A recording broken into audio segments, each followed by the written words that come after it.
नमस्ते दोस्तों। देखो, अपन ने पिछले वीडियो में पास्ट परफेक्ट टेंस को कैसे सेंटेंस वाइज पढ़ते हैं उसको स्ट्रक्चर के हिसाब से अपन ने पढ़ा था।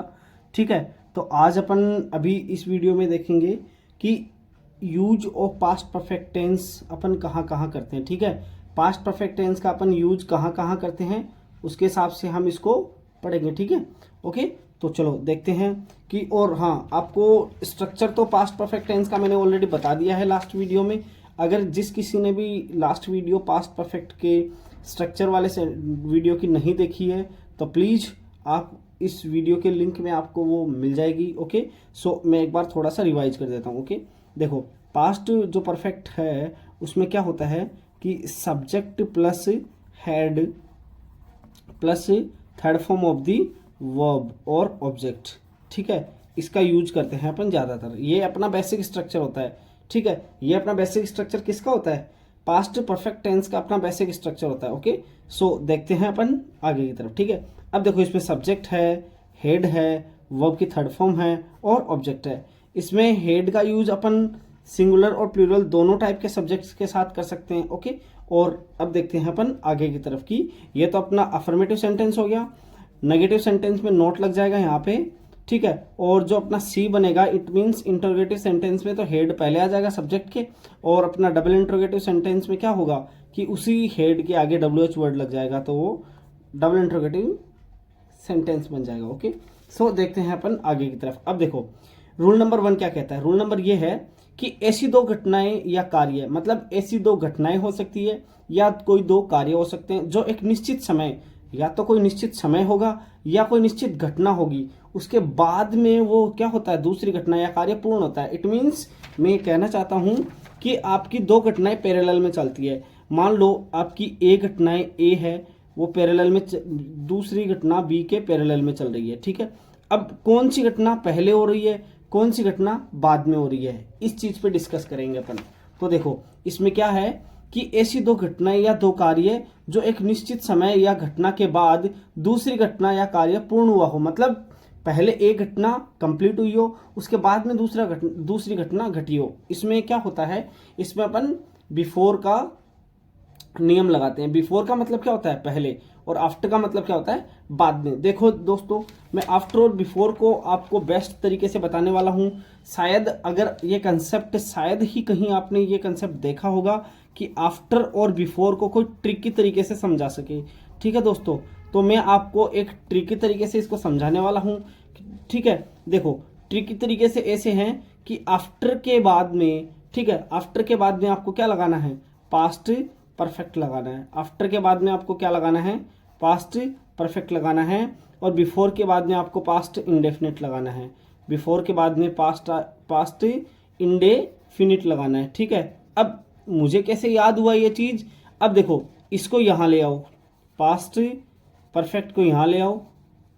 ठीक है, और इस पास्ट इंडेफिनिट को यहां ले आओ।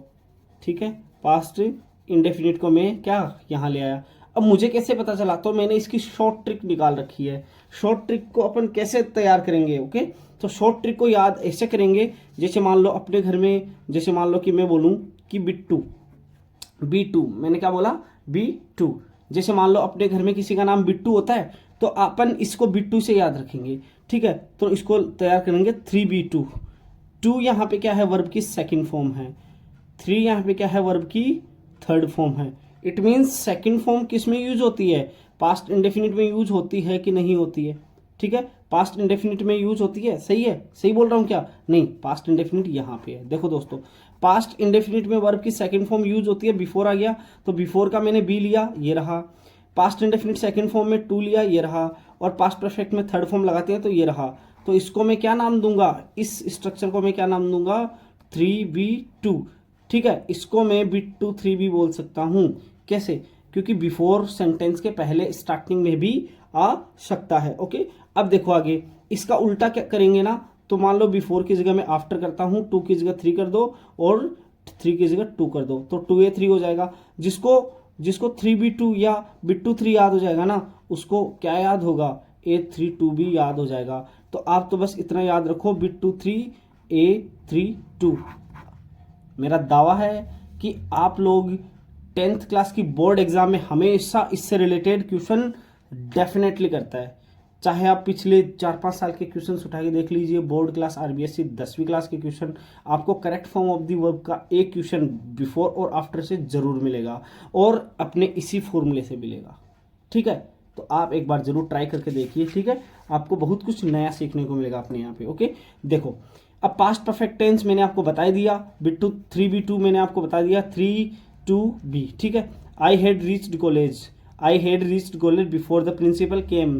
प्रिंसिपल के कॉलेज आने से पहले या प्रिंसिपल के आने से पहले आई हैड रीच्ड कॉलेज, मैं कहाँ पहुंच चुका था, कॉलेज पहुंच गया था या पहुंच चुका था।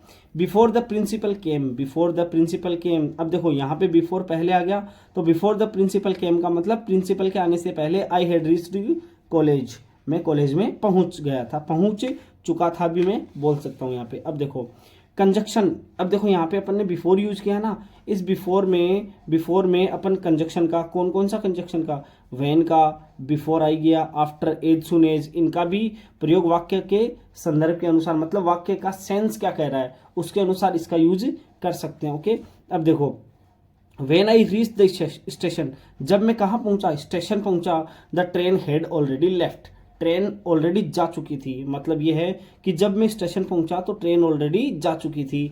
एज सुन एज, जैसे ही, they had finished their class work, जैसे ही उन्होंने अपना क्लास का काम पूरा किया, क्लास वर्क पूरा किया, दे रेन आउट टू प्ले, वो बाहर दौड़ने के, मतलब वो बाहर दौड़ के चले गए, किस चीज के लिए, टू प्ले, खेलने के लिए, मतलब वो बाहर खेलने के लिए भाग गए या दौड़कर चले गए। अब देखो पास्ट इंडेफिनिट टेंस आफ्टर, मैंने क्या बोला था, A32 या 2A3 बोला था, अभी A32। ठीक है, ये चीज मैंने आपको अभी भी जस्ट बताई है। तो देखो they ran out to play, they ran out to play, मतलब वो बाहर दौड़ खेलने के लिए चले गए। After they had finish their work, अपना वर्क फिनिश करने के बाद। ठीक है, अब देखो इसमें एक सिस्टम और बता देता हूं मैं आपको, कि जिसमें आपको 3 दिख जाए ना, 3 यहाँ पे पास्ट परफेक्ट है और 2 यहाँ पे पास्ट इंडेफिनिट है। इट मीन्स ये जो 3 पास्ट परफेक्ट है ना, ये इस पास्ट इंडेफिनिट से भी पहले होने वाली घटना है। इट मीन्स मैं ये कहना चाहता हूँ आपको कि जैसे मान लो मेरा B2-3 है, तो इसमें एक तो घटना पास्ट इंडेफिनिट की है, एक घटना पास्ट परफेक्ट की है, तो वो पास्ट परफेक्ट की घटना पास्ट इंडेफिनिट की घटना से पहले हुई है। जो 2 घटनाओं की अपन ने शुरुआत में चर्चा करी थी, वो 2 घटनाएं यही हैं कि एक घटना पास्ट परफेक्ट की है, एक घटना पास्ट इंडेफिनिट की है। ओके दोस्तों, तो देखो आगे अपन क्या करते हैं। ठीक है, बहुत कुछ अलग सीखने को मिलेगा, बने रहिएगा यहाँ तक। आगे देखो, after they had finished their class work, अपना क्लास वर्क खत्म करने के बाद, they ran out to play, वो बाहर खेलने के लिए दौड़ गए। अब देखो रूल नंबर 2 क्या कहता है अपना, पास्ट परफेक्ट का प्रयोग वर्ब्स जैसे कि होप, एक्सपेक्ट, होप का मतलब उम्मीद लगाना, एक्सपेक्ट का मतलब भी किसी से अपेक्षा रखना, थिंक का मतलब सोचना, इंटेंट का मतलब किसी के प्रति, जैसे मान लो कि कुछ उम्मीद करना या फिर किसी के लिए सोचना, कुछ वांट करना। ठीक है, सपोज का मतलब क्या होता है, किसी के लिए विचार करना या फिर सोचना के साथ ऐसी पास्ट आशाओं मतलब एक्सपेक्टेशंस, इच्छाओं, कल्पनाओं के संदर्भ में किया जाता है जो पूर्ण नहीं हुई हो। इट मीन्स कि जो आपने किसी के लिए कुछ सोचा था बट ऐसा नहीं हुआ है। जैसे मान लो ये सोचो कि मैंने तो ये सोचा था कि तुम आओगे बट तुम नहीं आए। ठीक है, देखो वी हैड होप्ड, हमने तो उम्मीद की थी, दैट यू वुड कोऑपरेट अस, कि तुम हमारा साथ दोगे बट यू डिडंट, बट लेकिन तुमने ऐसा नहीं किया। आई हैड एक्सपेक्टेड, मैंने तो ये उम्मीद की थी, that he would attend the party, कि वो क्या करेगा, पार्टी अटेंड करेगा। देखो अब इसमें ऑटोमेटिकली नेगेटिव सेंस निकल रहा है कि ऐसी उम्मीद की थी कि वो पार्टी अटेंड करेगा बट उसने पार्टी अटेंड नहीं करी। Okay, I had intended to go to Delhi last year मैंने दिल्ली जाने का सोचा था। ठीक है, लेकिन गया तो नहीं ना, ऑटोमेटिकली नेगेटिव सेंस देने की कोशिश हो रही है यहाँ पे। ओके, अब देखो रूल नंबर 3 पढ़ रहे हैं। रूल नंबर 3, डायरेक्ट से इनडायरेक्ट बदलते समय यदि रिपोर्टिंग वर्ब पास्ट में हो, मतलब मैं ये कहना चाह रहा हूं कि अगर आप डायरेक्ट सेंटेंस से इनडायरेक्ट, जैसे मान लो आप 10th क्लास के बच्चे हो, ओके, या फिर आप किसी कंपटीशन की तैयारी कर रहे हो, ओके, तो उसमें क्या होता है कि आपको नरेशन पढ़ना ही पड़ेगा, नरेशन। ठीक है, नरेशन पढ़ना पड़ेगा, या इसी नरेशन को मैं डायरेक्ट इनडायरेक्ट कह सकता हूं, या इसी नरेशन को मैं रिपोर्टेड स्पीच कह सकता हूं। तो इसमें 2 केस बनते हैं, जो इसमें 2 सेंटेंस आते हैं। एक तो आता है रिपोर्टिंग वर्ब का सेंटेंस, ठीक है, और इन्वर्टेड कोमा में आता है रिपोर्टेड स्पीच का sentence.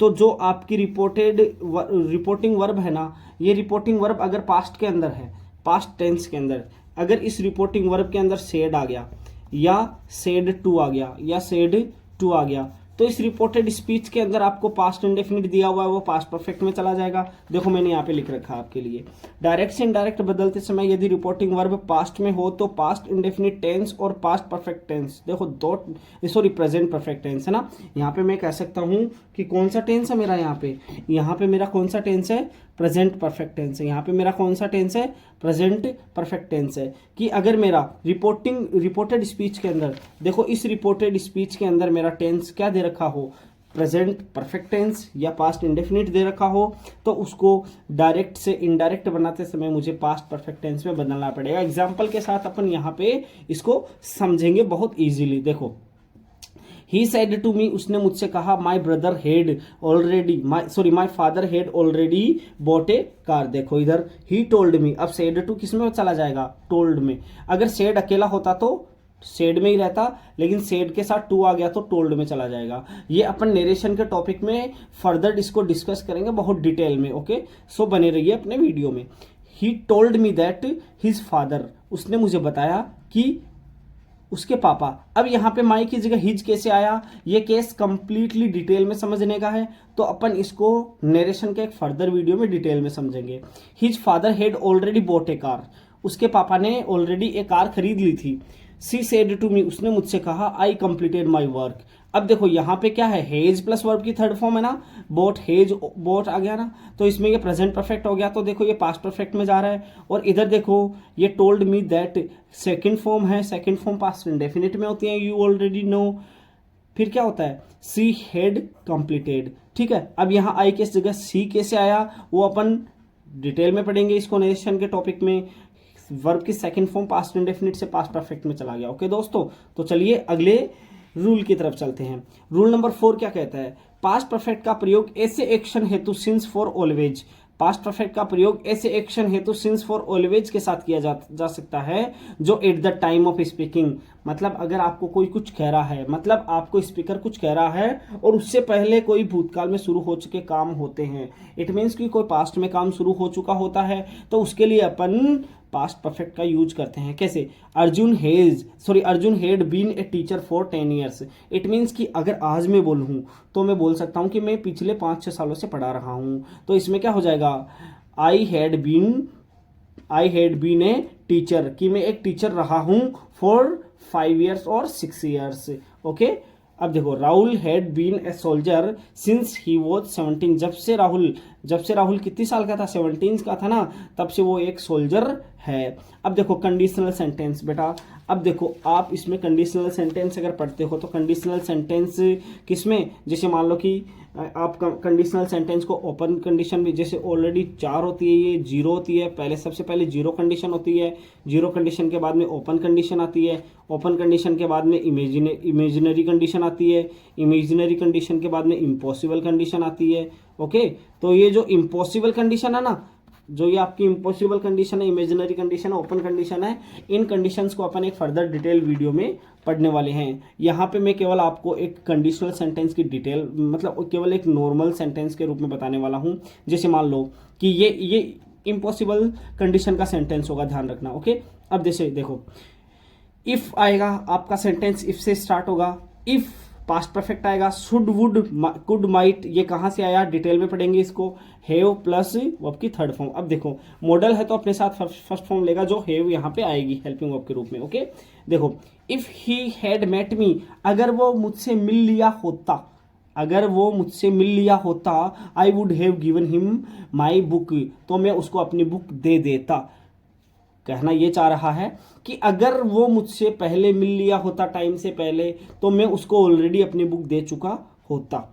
If my brother had informed मी, अगर मेरे भाई ने मुझे इन्फॉर्म कर दिया होता, I would have sent him my book, मैं उसको अपनी ऑलरेडी बुक भेज चुका होता। इट मीन्स ये इम्पॉसिबल कंडीशन है, न तो वो अब ऐसा हो सकता है और न आप उसको बुक भेज सकते हो। ओके, ये ऑलरेडी पास्ट में बीत चुका है। अब देखो, आपके लिए 5 क्वेश्चंस दे रहा हूँ, ये आपके लिए एक्सरसाइज है।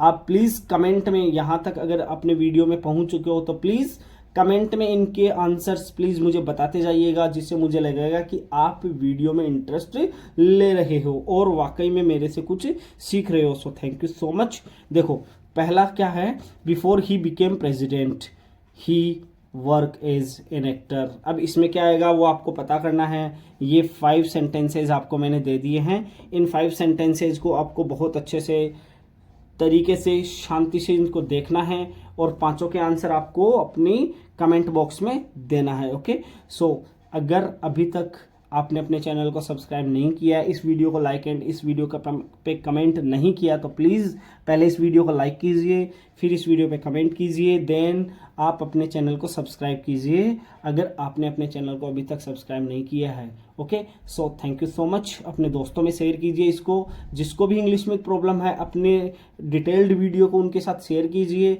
Okay, so thank you so much. मिलते हैं अगले वीडियो में। अगला वीडियो बहुत ही अच्छा धमाकेदार होने वाला है। सो थैंक यू सो मच, मिलते हैं अगले वीडियो में।